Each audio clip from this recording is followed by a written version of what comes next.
On this episode, susubukan nating tawirin ang isang nginig tuhod na tulay sa Maragondon, Cavite. Nakakatog na tuhod ko.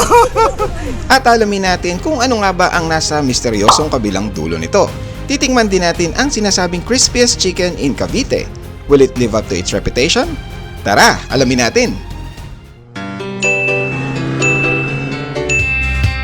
Hello motorista, JT here again of Motor. Andito na naman tayo sa kalsada ng Los Baños. At ngayon ay Calamba, Laguna. Pupunta tayo ngayon ng Santa Rosa para i-meet yung mga magiging kasama natin. Let's go!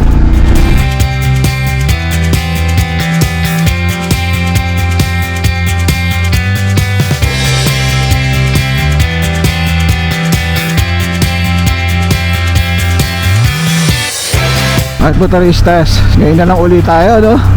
Medyo matagal-tagal tayong hindi nakabiyahe. That's true. Or at least hindi nakabiyahe ng malayo-layo. So, kumusta na nga ba tayo, motoristas? Alam ko maraming gusto magtanong sa inyo. To be perfectly honest, hindi ako 100% sure, no? Alam ko medyo malabo ang sagot natin. Pero don't worry, eventually magiging malinaw lahat. Okay? So ngayon, focus muna tayo sa ating Tanggal Kate ride. Let's go!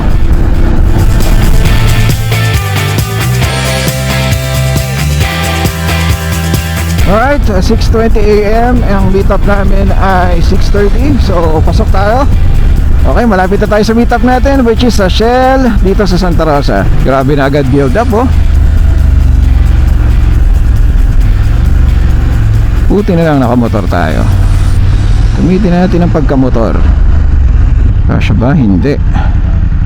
Kasya.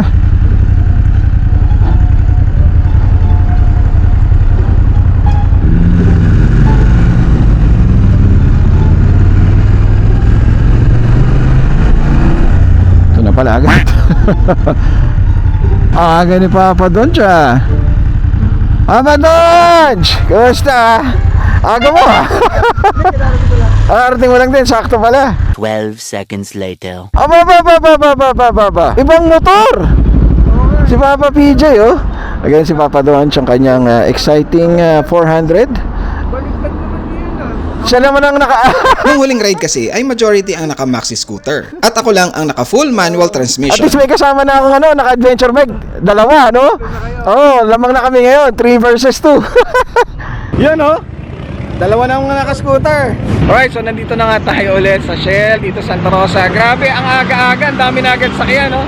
Anyway, ito nga ulit ang mga kasama natin. Si Papa PJ, kumusta? Yeah. Siyempre, Papa Donch.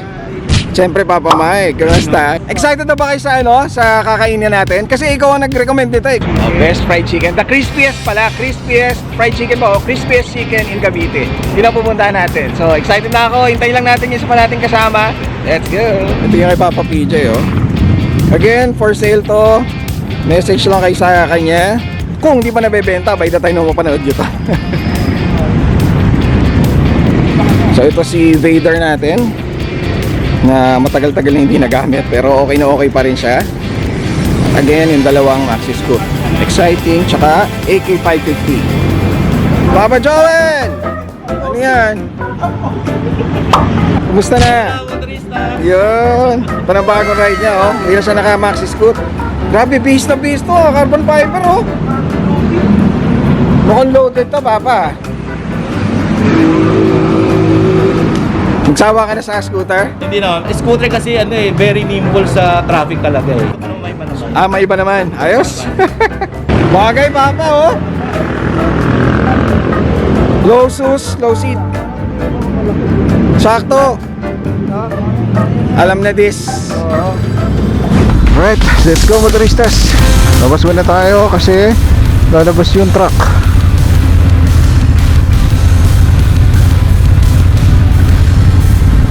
So maglilid sa atin ay si Papa Joel and then Papa Mike ang tail natin. Let's go! Madaan, tuna ka. Alright, so naka tayo ngayon, conference call kasi may nakasena sa amin. Alright, so tail tayo ngayon motoristas. Let's go!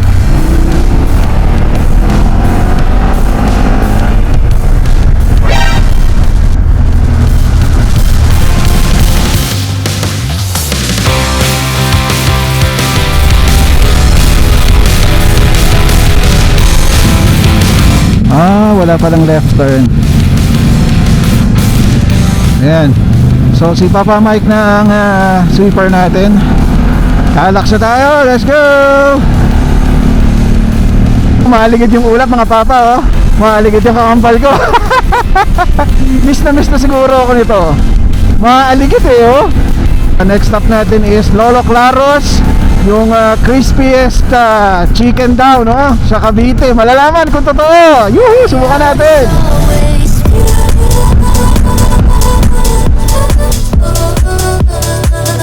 Clear open roads on cruising speed, beautiful view with the perfect weather, and of course, great company. Ibang klaseng therapy talaga ang nabibigay ng riding sa atin.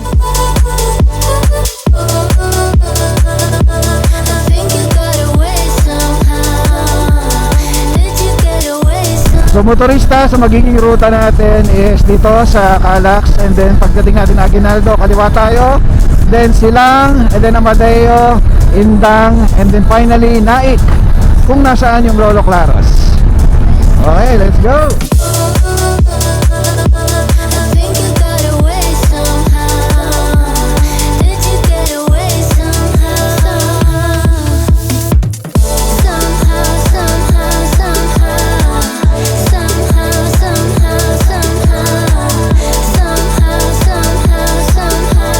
Nadaanan ko na ito dati papuntang Pico del Oro. Yun, tama. Amadeo, Indang. Ayos. Diba? Ang ganda ng kalsada. Tapos mas konti yung sasakyan.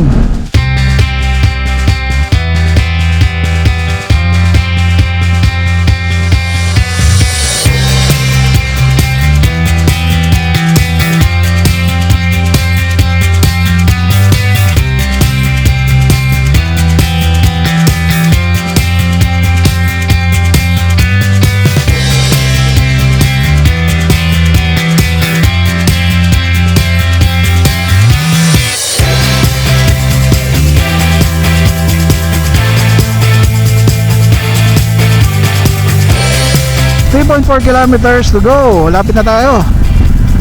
So kung ako sa inyo, gagawin niya rin tong ruta na to, or gagawin niya rin yung itinerary natin, mas maganda dito na kayo dumaan. Mas maginhawa, no? Siyempre hindi mo mawala yung mga ganyan sasakyan, pero at least hindi yung mga puro stoplight, tsaka sobrang traffic area. Ito, swabing swabe.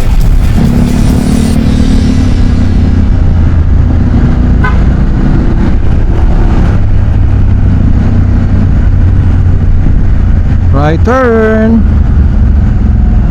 Ayan, pakakaibigan tayo mamaya.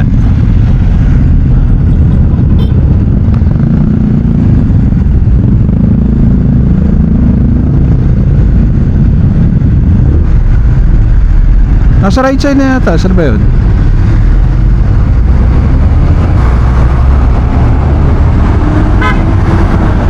Lumampas sila. Lumampas kayo. Alright. Alright, so nandito na nga tayo sa Lolo Claros. Ayan, katabi lang ng kalsada. Actually, papasok. Tapos very spacious ng ano niya, ng parking area. Tingnan nyo. Yan, very spacious ng parking. So nalaman natin na hindi pala ito yung main. Kuya, hindi ito yung main na ano, no? Ito yung main pero ginagawa po ngayon. Ginagawa ngayon. Nalaman namin na wala pa nga daw chicken sa ngayon. Pero parating na naman daw. Sabi nila, option namin na pumunta dun sa main para dun na lang makakain. Pero mas siguro mga 5 to 12 minutes daw yung biyahe. So medyo malapit lang daw. Pero okay na naman daw. Parang dadalhin na lang yata dito. So yeah, let's go. Order na tayo. Ito siya.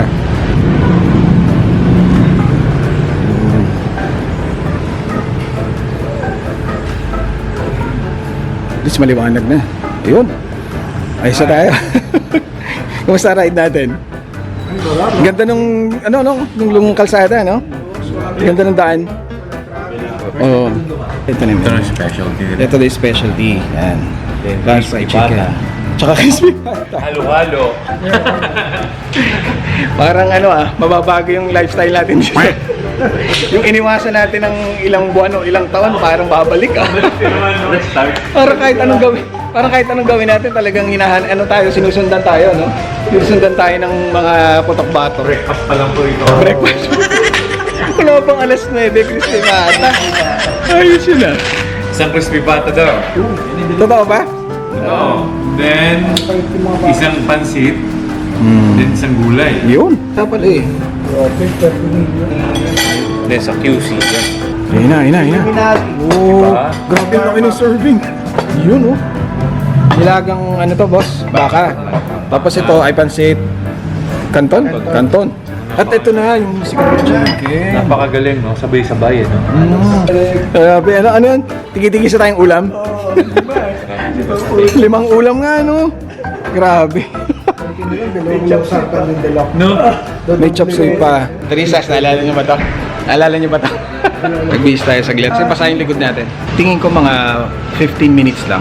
Mga ganun, 15 to 20 minutes lang. Mango. Dito na agad yung mga orders eh. Although, kami lang naman yun nandito. Pero relatively, mabilis pa rin yun. Tapos yun nga, sabay-sabay. Hindi siya yung hintayin mo pa to. So pagdating, yun, pwedeng kain agad.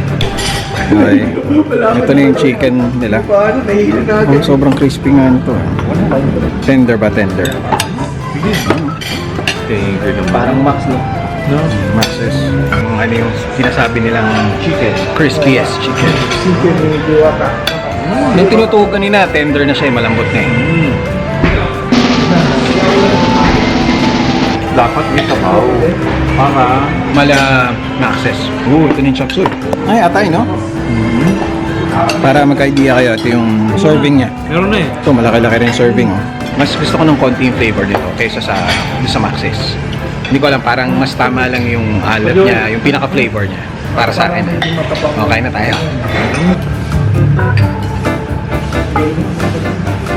Relatively, ang tapang natin, no? Crispy pata pa tayo, ha?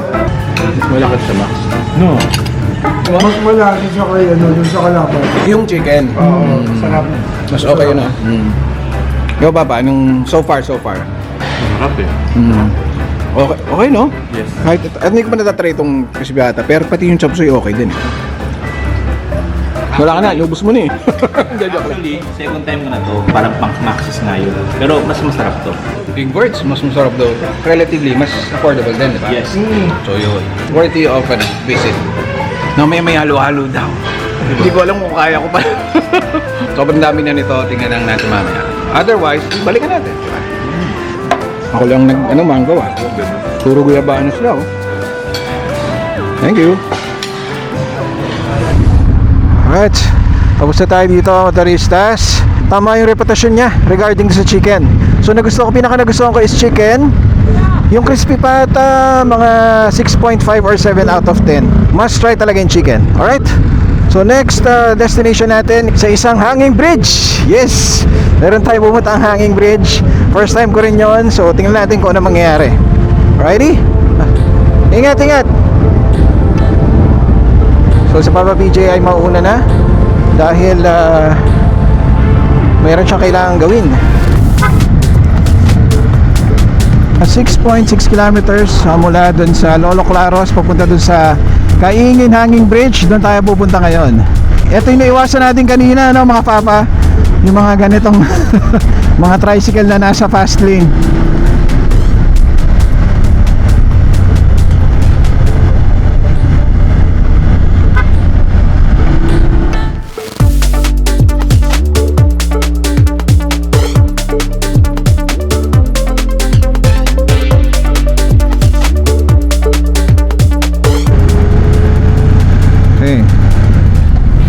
Pasok dito, motoristas, and then looban pa yon. Makikita nyo naman siya. I-tag nyo lang sa Google Maps na Kaingin Hanging Bridge.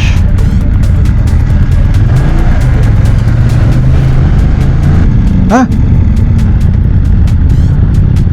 Sarado. Dito tayo, ikot.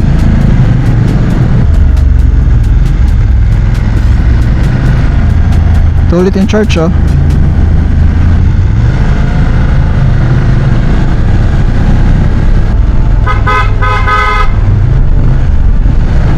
Okay.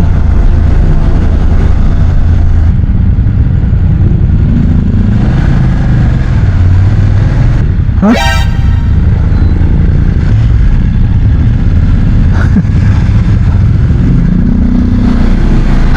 Medyo duda ako kung tama pa ba yung dinadaanan namin. At sana ay wala kaming makasalubong na ibang sasakyan. Eskinita, oh. Suot lang na suot. Yeah, boy. Pinakakaliwa. Okay. Ingat lang dito, medyo matarik.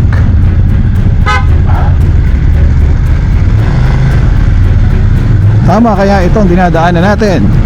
Waze, ikaw nang bahala. Grabe, eskinitang eskinita. Ito nga, may truck pa dito. Ay, may ano pa. May van pa. Ito na nga. Pababa to, baba. Matarik. Matarik. Matarik, ingat. Ayan, dyan tayo akit mamaya, motoristas, oh. Woo, taas din. Nakakalula. Yeah. Yan tayo sa loob. Ayan, oh. Oh, meron talagang parking dyan, papa. Pinasemento ko to kahapon para ano. Kahapon lang yun. Malambot pa. Woo. Yan, oh.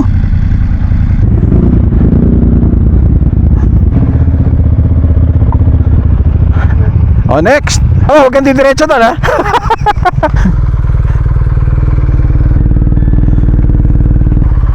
So ito yung motorista. So sa kaloob-looban, no. Yun ang nakaka-curious, anong nasa likuran nun. Diba? Alright, so andito na nga tayo sa Kaingin Hanging Bridge. So andito yan sa Barangay Kaingin dito sa Maragondon, Cavite. Ayun sa taas natin, no. Kita-kita siya. So pagdaan mo, di ba, eskinita lang, parang di mo alam kung saan lalabas, parang sa Narnia lang. Tapos pagdating mo sa dulo, ayan, meron palang hanging bridge. So nakaka-curious yung dun sa dulo, kung pagtagos mo yan, anong meron, di ba? So obviously may mga community doon kasi ang dami mga dumadaan. So syempre punta rin tayo doon. Nakakatawa siya kasi meron na siyang mismong spot na pwede kayo mag-park, tapos picture-picture kayo, mag-drone kayo and all. So hindi siya yung parang sa tabing kalsada lang tapos nakakaabala kayo, di ba? So nakakatawa siya. Tapos nakita nga natin doon yung pinakahagdan pataas. So makikita nyo, bakal naman yung ano niya, mga bars, pero mga kahoy yung mga tinatapakan mo, kaya meron ding thrill, di ba? Thrilling din. Tayo ay medyo takot tayo sa heights, so we will conquer our fear. Tingnan natin kung kakayanin natin. Okay, so akit na tayo ngayon doon. Ganda dito mag-photo ops, motoristas. Tapos dito, pwede ka rin magbalsa dito. May mga balsa din dito eh. Oh, balsa. Meron na daw sa may banda, sa may Inukit. Doon pa. Aha. Doon pa ho. Tapos gaganyan po. Ha? Diyan ang inukit sa kabila. Hindi, doon sa kakainin. Sige po. Diyan kayo magpunta sa may bangko pa, talikong pa gano'n. Doon yun. Pwede mo pumunta doon? Pwede. Okay lang po. Magkalala mo doon. Sige po. Thank you. Dito na. Walking na, walking. Tayo. Ito tayo motoristas. Nice. Papasok na tayo. Okay, let's go. Ito na. Baka may malaglag na. Ito na. Oo nga, baka may mga susi ng motor. And ayan na. Motoristas. Umuuga nga ang motoristas.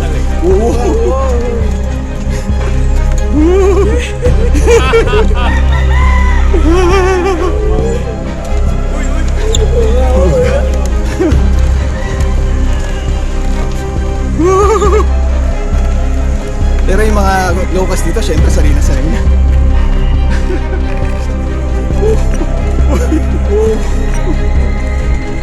Tapos may mga butas pa, yung butas sa baba.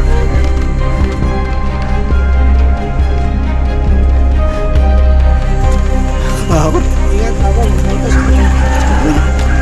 Wow. So imagine mo kung sobrang dami niya dito naglalakad, siguradong ugaan talaga to.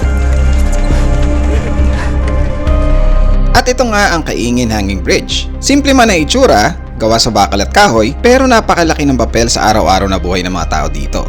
Ang tulay na to ang nagkokonekta sa mga barangay ng Kaingin at Pinagsanhan habang tinatawid ang Maragondon River. Isa rin ito sa jump-off point ng mga hikers paakyat ng Mount Buntis, aka Dungawan. Malapit din ito sa Andres Bonifacio Shrine and Eco Park.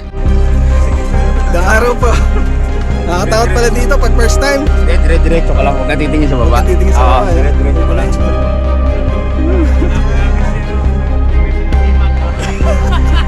Baba pero ayun.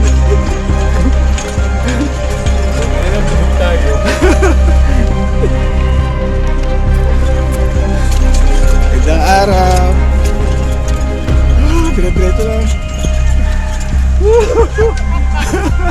Nakakatog na tuhod ko. Nakakatog na tuhod. Ito na! Hindi na tayo nakapag-picture sa kaba. Ganda pala siya.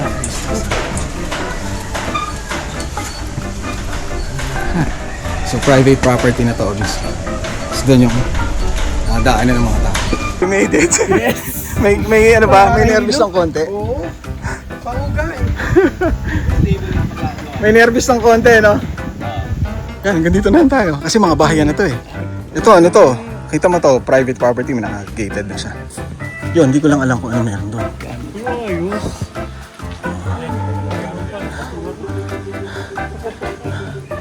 So marami pang mga residents doon, definitely. Ito siya. O, picture tayo! Ano, danger under construction? Para po sa kaligtasan ng lahat. Mag-ingat po habang tumutulay. Pagbabalik. Don G. Lirio. Pagbabalik mo pa lang, nilula ka na agad. Ganun talaga, adventure nga tayo sa motor, di ba? Overall, very welcome ang added thrill sa ride. Kaya worth it din ito puntahan, lalo na on the way to Kaibiyang Tunnel. So yan yung mga motor natin.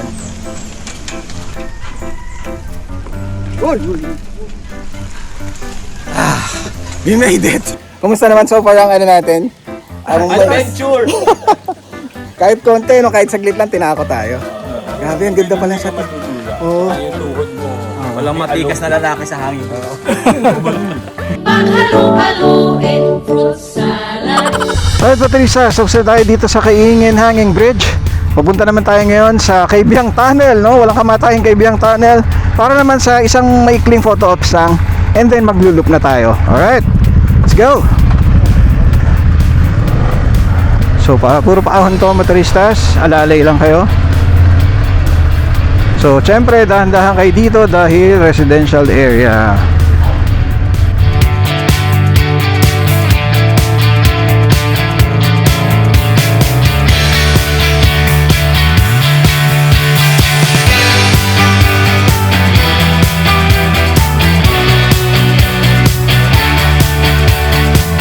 So ito yung isa sa mga paborito kong kalsada dito kasi ang ganda ng scenery. Maganda yung kalsada na twisties, tapos ang ganda ng mga puno sa sides.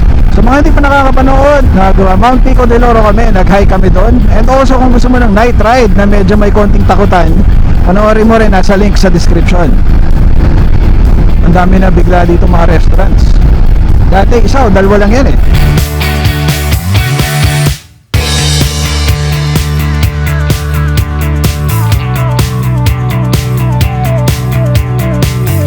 Motoristas, ito yung gusto ko dito papunta sa Kaibiyang. Sobrang serene na, yan, talagang nature na nature.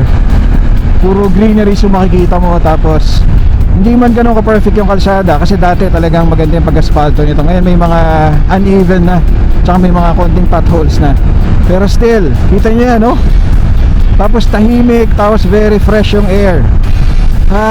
Sarap talaga dito. Ito yung binabalik-balikan ko dito. Ang daming mga unggoy, hindi ko alam kung inabot ng camera, pero yung iba nagpapakain yan. Pero dinidiscourage yan kasi nga baka masanay. So labas yan ang labas, maghanap sila ng pagkain dito. Yan, marami pa dyan pwedeng pag-ride na dyan, dire-diretso. Maganda rin yung kalsada dyan. Pero pa dito na tayo. Yep. Ang dami nila, oh. Ay, parang aso eh. Hello. And Kaibiyang Tunnel. Ang dami pa rin nagtitinda.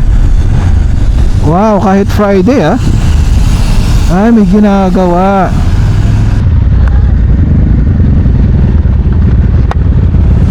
Alright, Kaibiyang Tunnel. Yung last na punta natin dito ay nag-night ride tayo. Kasama sila Papa Grabe. Ayan, oh. So Friday, pero ang dami pa rin. Hindi naman marami, pero relatively may mga riders pa rin tayo. Ang dami rin nagpo-photo ops. Marami yan kanina, umalis lang yung iba. Papa Mike, kumusta? Iba pa rin yung makasama mo yung mga kaibigan. Kahit short time lang. Short notice. Ito yun. Sa motor. Yeah. RJD. Yeah. Woohoo! Sobrang smooth, sobrang relaxing. Talagang ride therapy. Ride therapy, no? Oh, thank you, Papa. Oh. Tsaka yung kaninang adventure natin, mga panginig tuhod. Sobrang saya. Welcome back sa pagmumotor nga pala. Kasi tumigil siya ng ilang months di ba? Oh, the return to comeback. Naisabi niyo again, Papa. Yes. Hola motoristas. Ang sarap. Walang lubak. Kasi galing ka ng Maxis Scoot, di ba? Galing ako Maxis Scoot. Pero hinahanap ko yung sa traffic, yung Maxis Scoot. Happy, lalo na pag kayo kasama ko.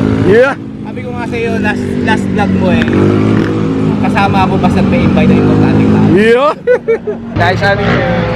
And we're going. Grabe talaga yung tunog dito. Goodbye muna, kaibigan. Let's go, scenic route, coastal road. Woohoo! Alright, so that concludes our short ride to Naik, Cavite para masubukan ang pinagmamalaki nilang crispiest chicken, which is para sa akin worth it. 9 out of 10. Masarap siya. And also ang ating makanginig tuhod na hanging bridge sa Barangay Kaingin. And sobrang nag-enjoy kami kahit maikli lang to. I hope nag-enjoy din kayo habang virtually pinapasyal ko kayo sa mga lugar na yon. Kung meron kayong bagong na-discover na lugar sa inyo, malapit sa inyo, kung saan mang province yan, let me know sa comments below. Tingnan natin kung ma-feature natin, mapuntahan natin. Alright, ako excited ako lagi sa mga bagong tuklas na mga tourist destinations, no? Or kahit mga simpleng notable na mga kainan. Comment lang kayo sa baba. Uy, ang ganda, oh. Alright, so again, sana nag-enjoy kayo. Magkita-kita ulit tayo sa susunod na episode. Once again, this is JT of Motor. Adios, motoristas.